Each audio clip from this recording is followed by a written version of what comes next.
आज का टॉपिक है 1857 की जो क्रांति है या विद्रोह है वो। ठीक है, तो आज बात करते हैं और समझते हैं कि कैसे क्या हुआ, कहाँ से शुरुआत हुई, कहाँ ख़त्म हुआ, कुछ पॉइंट्स में। ठीक है ना। तो देखो क्या हुआ, 29 मार्च 1857 ईस्वी को मंगल पांडे नाम का एक सैनिक, ठीक है, बैरकपुर में गाय की चर्बी मिले कारतूस को मुंह से काटने से मना कर देता है। ठीक है, और सार्जेंट मेजर पर गोली चला देता है। ठीक है, और जो उसकी इन्फेंट्री बटालियन थी, कौन सैनिक था, सैनिक कौन था, सैनिक का नाम था मंगल पांडे। ओके। इसकी जो यूनिट थी वो कौन थी, वो 34वीं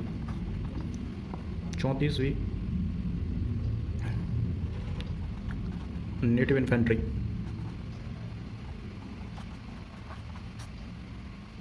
का जवान था।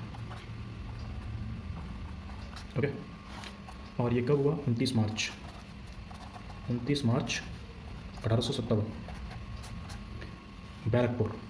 ठीक है ना, जगह का नाम बैरकपुर, ये हुआ। ठीक, फिर इसको जितना भी इसने जो भी कांड किया, उस कांड के बाद क्या हुआ, 8 अप्रैल को इसको फांसी दे दी जाती। 8 अप्रैल को सारे सोल्जर्स के सामने इसको फांसी दे दी जाती। देन ये तो हो गया एक मंगल पांडे का, जिसके ऊपर मूवी आई है, आप देख सकते हैं। ठीक, अब फिर क्या होता है, बहरानपुर की 19वीं नेटिव इन्फेंट्री ने भी राइफलों को इस्तेमाल करने से मना किया। इसे मार्च में भंग कर दिया गया। ठीक है, एंड बुरहानपुर याद रखो, किसने बगावत की, 19वीं इन्फेंट्री ने, नेटिव इन्फेंट्री। ठीक, और इसको मार्च में भंग कर दिया गया। फिर 7वीं अवध रेजिमेंट, फिर आई 7वीं अवध रेजिमेंट के जवानों ने भी अफसरों को आदेश मानने से इनकार कर दिया और इसे भंग कर दिया। ठीक, फिर 10 मई 1987 को मेरठ की एक जो इन्फेंट्री प्लाटून था, मतलब एक पैदल टुकड़ी, ठीक है, वो 20 NI से 1857 की ईस्वी की क्रांति की शुरुआत हुई। ठीक है, इन्होंने भी अफसरों का आदेश मानने से इनकार कर दिया। एक टाइप का एक जंग छिड़ गई, एक बगावत छिड़ गई इसमें। ठीक है ना। फिर क्या हुआ, जब ये चीज़ें हुई तो 11 मई को मेरठ के सिपाही दिल्ली पहुंचे। वह मुगल सम्राट बहादुर शाह सफर को द्वितीय युद्ध को 11 मई को मेरठ के सिपाही दिल्ली पहुंचे। उन्होंने दिल्ली में जाके मुगल सम्राट था एक बहादुर शाह द्वितीय, खुद को साझा हिंदुस्तान घोषित करने के लिए राजी किया। ठीक है, जो ईस्ट इंडिया कंपनी से पेंशन पा रहे थे, पेंशन पे पल रही थी ईस्ट इंडिया कंपनी से, लेकिन इनको ना राजा बनने का शौक था, तो सोल्जरों ने इसको अपना नेता बना लिया। कहते नहीं, गधे को भी बाप बना लेता है जब जरूरत हो। तो उसी से, मतलब मुगल सम्राट था, कौन था मुगल सम्राट था बहादुर शाह सेकंड। इसको ताज पहनने का बड़ा शौक था, बूढ़ा था, पेंशन पे जी रहा था ईस्ट इंडिया कंपनी की। ठीक है ना, ईस्ट इंडिया कंपनी से पेंशन ले रहा था, ईस्ट इंडिया कंपनी से पेंशन ले रहा था, क्योंकि अब क्या अफसर कौन थे, अफसर थे अंग्रेज। बगावत कौन कर रहा था, सोल्जर। तो सोल्जर को एक नेतृत्व की ज़रूरत थी, एक लीडरशिप की ज़रूरत थी, और लीडर अफसर ही थे। तो अफसरों की इनको सुननी नहीं थी, क्योंकि उनके खिलाफ बगावत थी। तो इनको कोई लीडर चाहिए था जो इनकी सेना को या इनकी बगावत को एक डायरेक्शन दे सके। तो इसलिए इन्होंने बहादुर शाह है वो द्वितीय है, उसको अपना एक नेता के रूप में चुनने की कोशिश कर रहे थे। तो सिपाहियों द्वारा दिल्ली पर कब्जा कर लिया गया। ठीक है, उन्होंने मतलब जोश आ गया, बहादुर शाह ने किया, ठीक है हम तुम्हारे साथ हैं, तुम संघर्ष करो। वह एजेंट साइमन फेजर समेत सैकड़ों अंग्रेज मारे गए। ठीक है, तो इन्होंने दिल्ली में बहुत मार कुटाई की और काफ़ी अंग्रेज़ों को मारा। ठीक है, दिल्ली पर कब्जे के बाद समूचे उत्तर भारत और पश्चिम व मध्य भारत में फैला।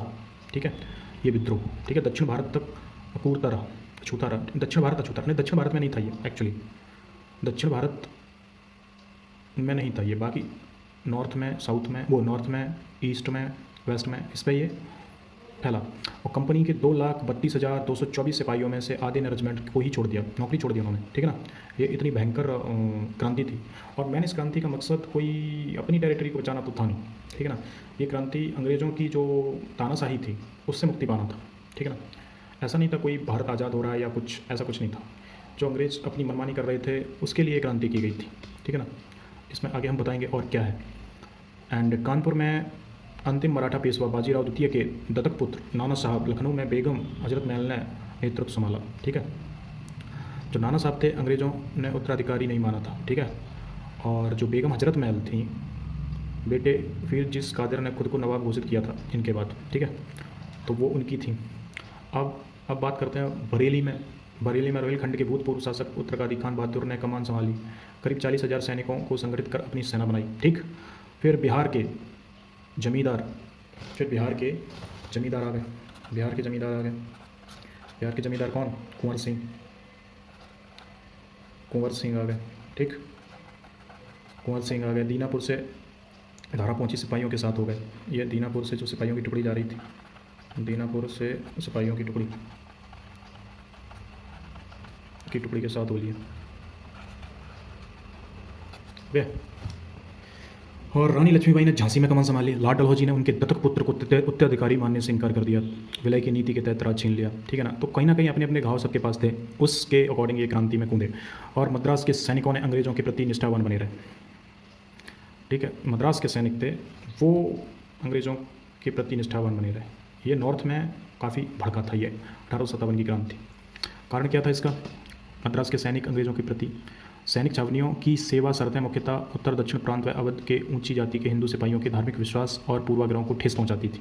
समझ में आई क्रांति का मेन मुद्दा, ठीक है। जो अपर कास्ट के हिंदू थे जो सिपाही के फॉर्म में काम कर रहे थे, उनके विश्वासों को ठेस पहुंचाना, उनके जो स्टीरियोटाइप्स माइंडसेट को ठेस पहुंचाना, ये अंग्रेज़ों का काम था। मैं तो उसी पर ये दिक्कतें पैदा हुई, ठीक। मेन कारण ये था इस क्रांति का। फिर क्या होता है कि हिंदुओं के लिए समुद्र पार करने का मतलब धर्म का नष्ट होना, ठीक है ना। हिंदू के लिए समंदर पार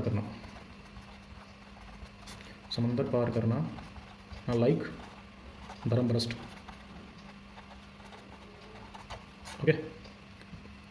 1824 में बैरकपुर यानी 47वीं रेजिमेंट को बर्मा जाने का आदेश दिया। 1824 में बर्मा जाने का आदेश। और बर्मा कैसे जाएंगे? वो समुद्र के थ्रू ही जाएंगे। तो इसका धार्मिक विरोध हुआ, तो इसका एक रिलीजियस बगावत होगी,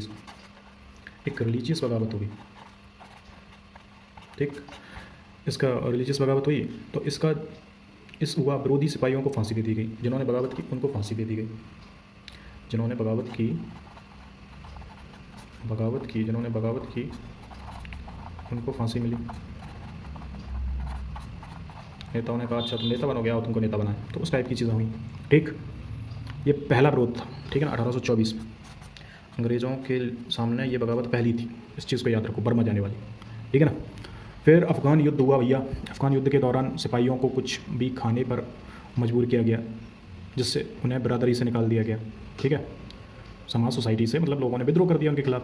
सीताराम नामक सिपाही को गांव व बैरक से और जात से बाहर घोषित कर दिया गया, ठीक है ना। मतलब ऐसी चीज़ें। और आटे में हड्डी का चूरा व इनफील्ड राइफल के प्रयोग से सिपाही एकदम आग बबूला थे, ठीक है। आर्थिक स्थिति भी उनकी ख़राब थी। पैदल सेना को 7 रुपये, घुड़सवार को 27 रुपये मिलते थे, ठीक है। गोरे काले का भेद किया जाता था, ठीक। और एक टी.आर. होम्स क्या लिखते हैं कि सिपाही जानता था कि वह चाहे जितनी कर्तव्य निष्ठा, मतलब कितनी भी अपनी ऑनेस्टी के साथ या लॉयल्टी के साथ दिखाए, चाहे जितना बहादुर सैनिक बन जाए, उसे अंग्रेज़ सैनिक के बराबर वेतन कभी नहीं मिला। ये एक मतलब डिस्क्रिमिनेशन टाइप की चीज़ें चलती थी, ठीक है। 30 वर्ष की कर्तव्यनिष्ठ सेवा भी उसे अंग्रेज़ अफसर का महता होने से बचा नहीं सकेगी, ठीक है ना। तो मतलब इस तरीके की चीज़ें होती थी। नए भू राजस्व कानून ने सैनिकों को बहुत प्रभावित किया, ठीक है ना। एंड उत्तर पश्चिम प्रांतों के अवध में मुजफ्फरनगर और सहारनपुर को छोड़कर बाकी सारे स्थानों पर सिपाहियों के विद्रोह के साथ जनता भी हो गई, ठीक है। विद्रोह का मुख्य केंद्र अवध था। अवध मुख्य सेंटर था, ठीक है, विद्रोह का। तो यही था। अब विद्रोह के मुख्य केंद्र अवध में तो तालुकदारों के सारे अधिकार छीन लिए गए, ठीक है। और जनता हिंदू मुसलमान को लगा, जनता हिंदू और मुसलमान दोनों थे तब, ठीक है, क्योंकि मुसलमानों का शासन था, उसके बाद अंग्रेज आए, उससे पहले हिंदू थे। तो जनता हिंदू मुसलमानों को लगा कि सामाजिक परिवर्तन के नाम पर कानून बनाकर अंग्रेज उनके धर्म और संस्कृति को नष्ट कर रहे हैं, उन्हें ईसाई बनाना चाहते हैं। ये भी चीज़ें आई थी, ठीक है ना। ईसाई बनाने वाली चीज़ें भी क्रिएट हो गई। 1857 में, ठीक। अब 1857 का विद्रोह सिपाहियों के विद्रोह एवं जनता के विद्रोह से उपज गया, ठीक है। यह सुनियोजित विद्रोह नहीं था, मतलब ये कोई प्लानिंग नहीं थी इसमें, मतलब सबकी अपनी अपनी भड़ास थी, वो इकट्ठी होकर 1857 में फटी मंगल पांडे के चिंगारी के बाद, ठीक। तो अपना कोई इसका वो नहीं था कि नहीं, एक प्लानिंग के साथ किया गया विद्रोह में। काफ़ी राजा आए, काफ़ी जमींदार आए, काफ़ी लोग आए, ठीक है, काफ़ी लोगों ने सब कुछ किया, लेकिन फिर भी इस विद्रोह का कोई सॉल्यूशन नहीं निकला। क्यों नहीं निकला? लेक ऑफ प्लानिंग, कोई प्लानिंग नहीं थी। कोई भी अपने अपने एरिया से विद्रोह कर रहा था, किसी को एरिया की नहीं पड़ी थी, बस अंग्रेजों से बदला लेना था, ठीक है। किसी का कोऑर्डिनेशन, लेक ऑफ कोऑर्डिनेशन था, ठीक है ना, लेक ऑफ कोऑर्डिनेशन था इसमें। कोई कहीं कुछ कर रहा है, कोई कहीं कुछ कर रहा है, जिसको जहाँ जो मिल रहा है वो कर रहा है अपने हिसाब से, ठीक है ना। कोई एक्शन नहीं था, कोई कनेक्शन नहीं था, क्योंकि फ़ोन वगैरह भी नहीं थे ना, लोगों के पास इतना टाइम भी नहीं था। तो विद्रोह की असफलता के कारण क्या थे? पहला, नए हथियार और गोला बारूद की कमी, ठीक है, देशवासियों के साथ की कमी। पढ़े लिखे लोग भारतीय शासक अंग्रेजों की मदद कर रहे थे, ठीक है ना। जो रूलर्स थे इंडिया में, चाहे मुसलमान ले लो चाहे हिंदू ले लो, वो कुछ अंग्रेज़ों के मददगार बने हुए थे, जो क्योंकि उनको पता था कि अंग्रेज पावर है, और पावर का जो रूलर्स हैं बहुत अच्छे से मीनिंग समझते हैं कि पॉलिटिक्स किस में है। पॉलिटिक्स उसमें है कि जो पावरफुल है उसके टच में रहो, है ना। काफ़ी आपने देखा होगा नेता अपने दल को बदल लेते हैं, क्योंकि उनको लगता है कि अगर हम इस पार्टी में चले जाएंगे तो वी विल सेफ, हमारा जो कमाया हुआ है वो सेफ रहेगा, हमारे ऊपर कोई केस नहीं होगा। नहीं तो हम किसी पावरफुल पार्टी से पंगा ले लें तो हो रहा है, काफ़ी लोग जेल भी चले जाते हैं, तो ऐसी चीज़ें देखने को मिलती हैं। तो अंग्रेज़ों के पास पहले पावर थी, ठीक है ना। तो अंग्रेज़ों के पास पहले पावर थी, तो अंग्रेज़ क्या करते थे? पावर का मिसयूज़ कर देते थे। कोई अगर राजा उनके खिलाफ जाता तो उस राजा के खिलाफ वो आंदोलन छोड़ देते, मतलब कार्रवाई करना शुरू कर देते, अपनी फौज पुलिस सब उसके पीछे छोड़ देते, उसके राज को हड़पना जब्त करना सब कुछ उनका ही काम था, उनका ही सब कुछ था। तो ऐसी चीज़ें क्रिएट होने लगी, ठीक है। एंड आधे भारतीय सिपाहियों ने विद्रोह नहीं किया, ठीक है। कुछ सिपाही ऐसे थे जो उसी में, मतलब कुछ सिपाही ऐसे थे जिनको केवल अपनी रोटी प्यारी थी, ठीक है। उनको लग रहा था यार ये तो मतलब ठाकुर ब्राह्मण या ऊंची अपर कास्ट जो भी हैं, इनको ही मतलब दिक्कत है, हमको क्या दिक्कत है, हमें तो खाना चाहिए। तो इस टाइप के सैनिक भी थे जिनको अपनी रोजी रोटी से मतलब था, किसी नेतागिरी में नहीं पड़ना था, कोई आंदोलन नहीं करना था। तो ऐसे भी सैनिक थे, हर जगह होता है आंदोलनकारी, ठीक है, जो आंदोलन करते हैं और जो आंदोलन नहीं करते। तो 5 दस्तों की मदद से 1700 ब्रिटिश व एवं 3200 भारतीय सैनिक दिल्ली पर पुनः कब्जा किया गया, ठीक है। झांसी की रानी अकबर सिंह, मौलवी अहमदुल्ला को छोड़ विद्रोहियों को अपने नेताओं के खास मदद नहीं मिली, ठीक है ना। तो वही है लीडरशिप, लेक ऑफ लीडरशिप। और बहादुर साहब और जीनत महल के सिपाहियों पर भरोसा नहीं था, वे ब्रिटिश अधिकारियों से बातचीत चला रहे थे, ठीक है ना। वो बहादुर साहब था, वो भी कहीं अंग्रेज़ों के पास जा रहा था, कहीं उनके, मतलब एक लेक ऑफ ट्रस्ट था, मतलब लीडर और सैनिकों के बीच में। मान सिंह जैसे तालुकदार कई बार अपनी वफादारी बदली, ठीक है ना, मान सिंह जैसे। तो और जॉन लॉरेंस, अगर इनमें विद्रोही में से एक भी योग्य नेता निकला होता तो हम सदा के लिए हार जाते। ये जॉन लॉरेंस के वर्ड है, ठीक है ना। ये क्योंकि वफादारी नहीं थी, लॉयल्टी नहीं थी 1857 की क्रांति में, मतलब किसी को पड़ी नहीं थी, वो केवल अपने अपने फ़ायदे के लिए कुछ लोग थे वहाँ पे, ठीक है ना। हर किसी का एक स्वार्थ जुड़ा था, एक सेल्फिश लड़ाई थी 1857 की क्रांति देखा जाए तो। सबसे पहले दिल्ली 20 सितंबर 1857 का पतन हुआ। हुमायूं के मुकदमे से बहादुर शाह को पकड़कर मुकदमा चला, बर्मा भेज दिया गया इसको। 17 जून 1858 को झांसी की रानी ने युद्ध क्षेत्र में प्राण गंवा दिए, ठीक है।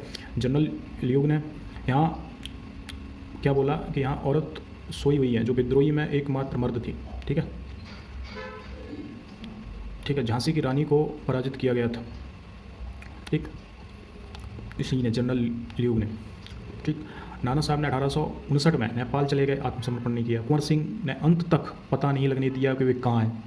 9 मई 1858 को मृत्यु हो गई उनकी, मतलब गायब ही हो गए, मतलब लोग को कोई कोऑर्डिनेशन नहीं। तात्या टोपे अप्रैल 1859 तक गुरिल्ला लड़ाई लड़ते रहे। एक जमींदार के धोखे के कारण अंग्रेजों ने पकड़ लिया उनको, और 18 अप्रैल 1859 को सीपुरी में फांसी दी गई उनको, ठीक है ना। तो मतलब लीडर अकेले पड़ गए, सैनिक उनसे बिछड़ गए, लॉयल्टी नहीं थी, भरोसा नहीं था। और बहादुर शाह जैसे चमचे, मतलब कहीं अंग्रेजों में घुसे, मतलब चमचा क्या, इस लड़ाई में कोई किसी का था ही नहीं, सब अपने अपने स्वार्थ के लिए।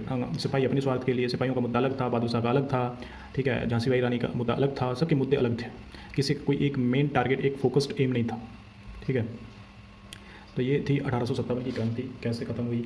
1857 की क्रांति अपने आप में एक बिना प्लानिंग की क्रांति थी, जिसका कोई मेन मोटिव नहीं था, जिनके लीडर्स के पास कोई लॉयल्टी, ट्रस्ट नहीं था, एक दूसरे पर ट्रस्ट नहीं कर पा रहे थे, क्योंकि उनका कोई मेन एम तो नहीं था। जिसका अगर कोई भी सेना अगर वॉर लड़ती है तो उसके पास एक मेन एम होता है, यहाँ कोई मेन एम नहीं था, ठीक है ना। तो इस तरीके से हमारी 1857 की क्रांति का चैप्टर खत्म होता है। अगर आपको ये अच्छा लगा हो तो please subscribe my channel and share with your friends and hit the bell icon. और आपको कोई भी डाउट हो तो कमेंट सेक्शन में कृपया बताएं, जिससे कि हम आगे आपको और अच्छे से दे सकें।